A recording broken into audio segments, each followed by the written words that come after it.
Remember when a Vegas buffet meant endless prime rib for $3 and your kids ate free on Sundays? When you could park free, comp your room with $20 at the slots, and feast like kings without breaking the bank? Those days are gone, friend. Vegas took the very loyalists who built this town and served them notice. Your money's not green enough anymore. Here's how they killed the American dream. One buffet at a time.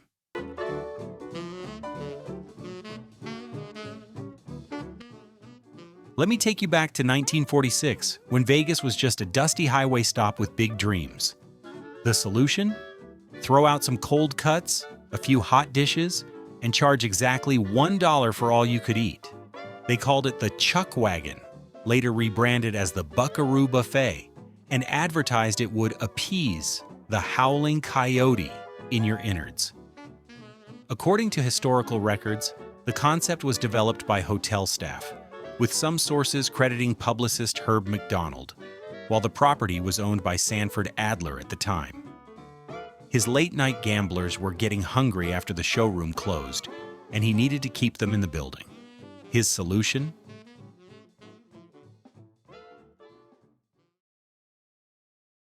Throw out some cold cuts, a few hot dishes, and charge exactly $1 for all you could eat.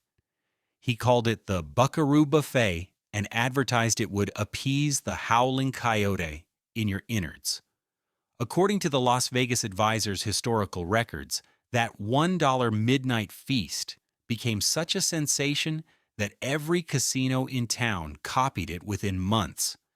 Now here's what made those early buffets magic. They were loss leaders.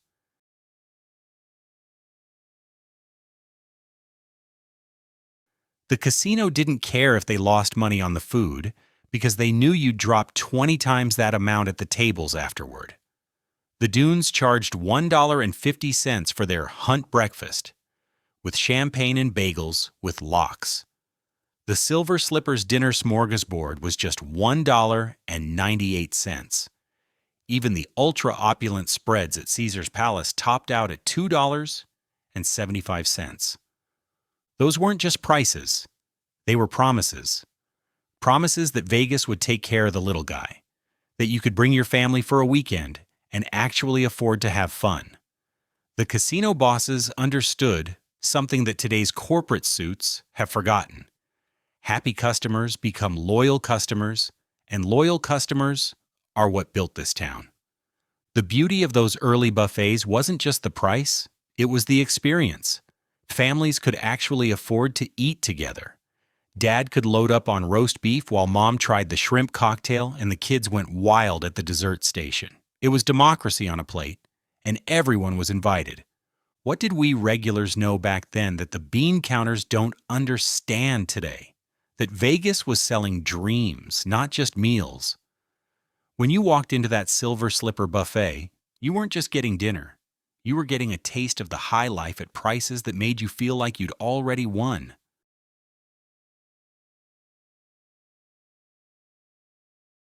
The 1980s brought change, and at first, it seemed like change for the better.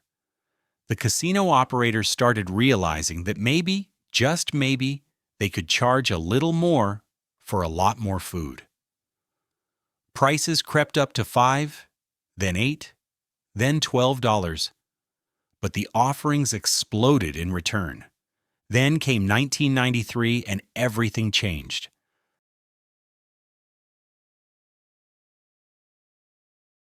The Rio Las Vegas opened Carnival World Buffet, and suddenly the term super buffet entered our vocabulary. According to the Vegas food experts I researched, this wasn't just a buffet, it was a food theme park. Over 200 items spread across themed islands. American, Mexican, Italian, Chinese, a carving station, and Vegas's very first Mongolian grill.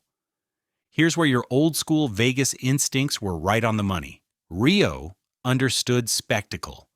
They knew you weren't just buying dinner, you were buying an experience. The Carnival World Buffet became a destination unto itself.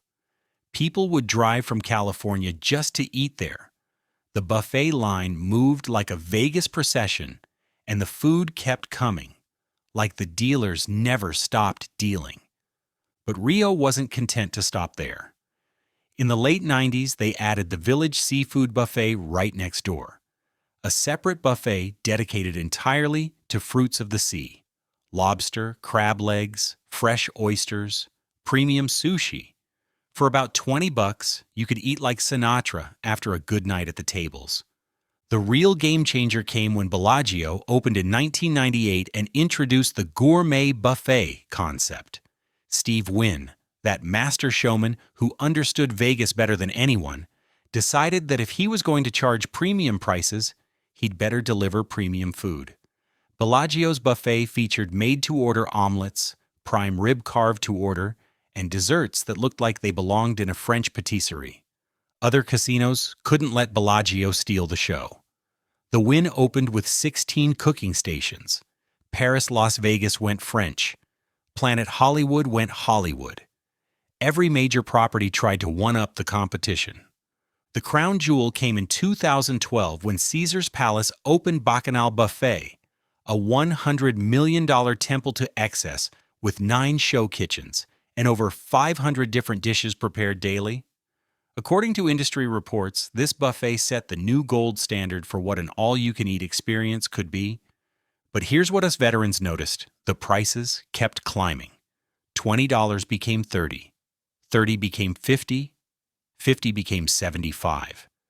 The casinos were learning a dangerous lesson, that they could charge premium prices and people would still pay them. Still, even at $50 or $60, those super buffets delivered value. You were getting restaurant-quality food from multiple cuisines, often prepared by James Beard award-winning chefs. The portions were generous, the service was attentive, and you could still bring the family without taking out a second mortgage.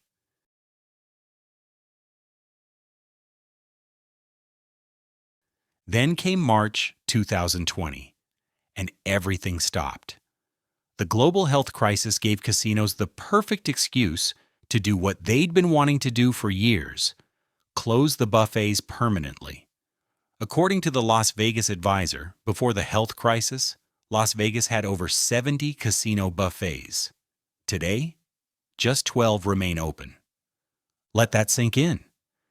In less than 5 years, 85% of Vegas buffets vanished forever. Now the casino executives will tell you it was about safety protocols and operating costs. Tom Reeg, CEO of Caesars Entertainment, admitted that the company's buffets were losing an average of $3 million per year each. But here's what they're not telling you: that $3 million loss was the cost of loyalty. It was the price of keeping families coming back, of maintaining Vegas's reputation as the place where everyone could afford to live like royalty for a weekend.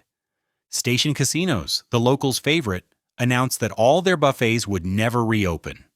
Period. The feast buffets at Red Rock, Green Valley Ranch, and Sunset Station had been beloved by Las Vegas residents for decades. These weren't tourist traps. These were neighborhood gathering places where locals celebrated birthdays, anniversaries, and Sunday family dinners. Rio's legendary Carnival World Buffet permanently closed and converted into something called Canteen Food Hall. The Aria Buffet that once served some of the finest food on the Strip, now it's Proper Eats Food Hall, with individual vendors selling $18 sandwiches. Here's the part that should make every Vegas regular's blood boil. The surviving buffets aren't just fewer, they're astronomically more expensive. Bacchanal Buffet now charges $86 to $108 depending on the day, plus tax, plus tip. The Wynn Buffet hits $79.99 for dinner. Bellagio charges $74.99. These aren't buffet prices. They're fine dining prices for cafeteria service. According to current pricing data I researched, a family of 4 can easily spend $400 to $500 for a single buffet meal at these premium locations. Remember when that same family could eat for $20 to $30 total? But the real insult isn't just the price, it's what they've replaced buffets with: Food halls are the new buzzword, and they're everywhere. Area's Proper Eats, Rio's Canteen, the Block 16 at Cosmopolitan. These aren't buffets. They're fancy food courts where you pay restaurant prices for food court convenience. A Las Vegas local and digital creator recently told Fox News that food halls are basically just cooler, trendier food courts designed to attract younger and cooler crowds. Translation, they don't want families. They don't want locals. They want wealthy millennials who think paying $25 for Korean fried chicken makes them sophisticated. But longtime Vegas residents tell a very different story about what's been lost.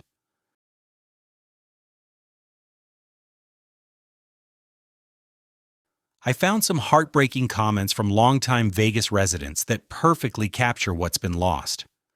One local who's lived in Vegas since 1975 wrote, "Families liked those inexpensive buffets. Even with your kids, prices were quite low. Them casinos now seem only to want to attract rich elites who don't care that buffets are high-priced with only average quality."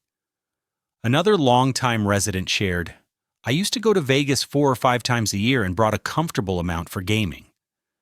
The combination of pricing changes and nickel and diming has completely drained my desire to go to Vegas." These aren't just complaints, they're obituaries for a way of life that built Las Vegas. The buffets weren't just about food, they were about community. They were where 3 generations of a family could sit together and everyone could find something they liked. Grandpa got his prime rib, Dad tried the seafood, Mom sampled the international stations, and the kids loaded up on mac and cheese and ice cream. Station casinos understood this better than anyone. Their feast buffets were designed for locals, with comfort food, reasonable prices, and a neighborhood feel. According to customer reviews I found, people celebrated birthdays there, held family reunions, brought first dates to impress them with the good life at affordable prices. When Station announced their buffets would never reopen, they weren't just closing restaurants, they were demolishing gathering places that had anchored Las Vegas communities for decades.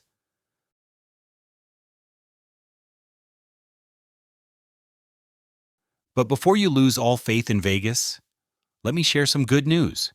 There are still places fighting the good fight, still offering the Vegas experience at prices that won't require a loan. South Point's Garden Buffet has become a beacon of hope for buffet lovers. According to recent reports, it's the only casino buffet that stayed open consistently since July 2020 and returned to full self-service. Prices range from $18.95 to $52.95 depending on the meal, which is reasonable by today's standards. The locals love it, and the reviews consistently praise both the quality and value. The Palms A.Y.C.E. buffet offers dinner for just $47 on Mondays and Tuesdays, the best buffet deal in Las Vegas according to food experts. It's off-strip, which means it still caters to locals and value-conscious visitors rather than just chasing tourist dollars. Circus Circus still operates their weekend buffet at family-friendly prices, understanding that not everyone visiting Vegas is a high roller. Their breakfast buffet runs $32.95.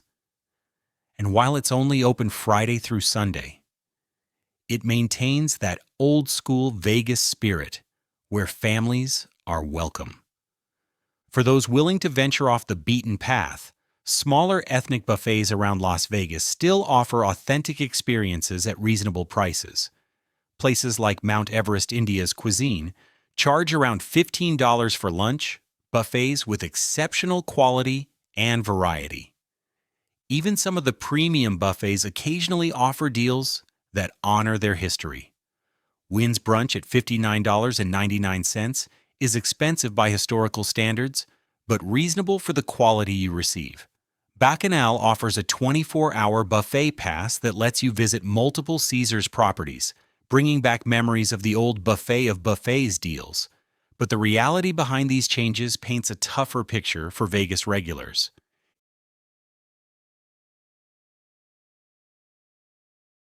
Here's the bottom line for every Vegas regular reading this. The Las Vegas you helped build is trying to price you out. The executives who never understood what made this town special have decided that your decades of loyalty matter less than chasing wealthy tourists who don't know the difference between authentic Vegas hospitality and corporate profit-taking. But you have power. Every time you choose to support the remaining authentic Vegas experiences, like South Point's buffet or the Palms Monday deals, you're voting with your wallet for the Vegas you remember. Every time you skip the overpriced food halls and find alternatives, you're sending a message that you won't be taken for granted. The challenge is that today's Vegas requires navigation skills that weren't necessary in the old days. You need to research deals, time your visits carefully, and know which places still offer genuine value. The days of walking into any casino and finding a good buffet deal are gone. For families, this means Vegas vacation planning has fundamentally changed.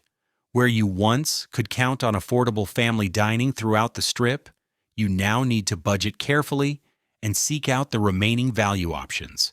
Many families are discovering that staying off-strip at properties like South Point or Sunset Station gives them better access to affordable dining. The silver lining? The remaining buffets that do offer good value have become gathering places for people who remember what Vegas used to be about. When you eat at Garden Buffet or the Palms A.Y.C.E., you're dining with fellow travelers who understand that Vegas was supposed to be about dreams, not just corporate profit margins, and that truth leads directly into the larger story of how the city itself has changed.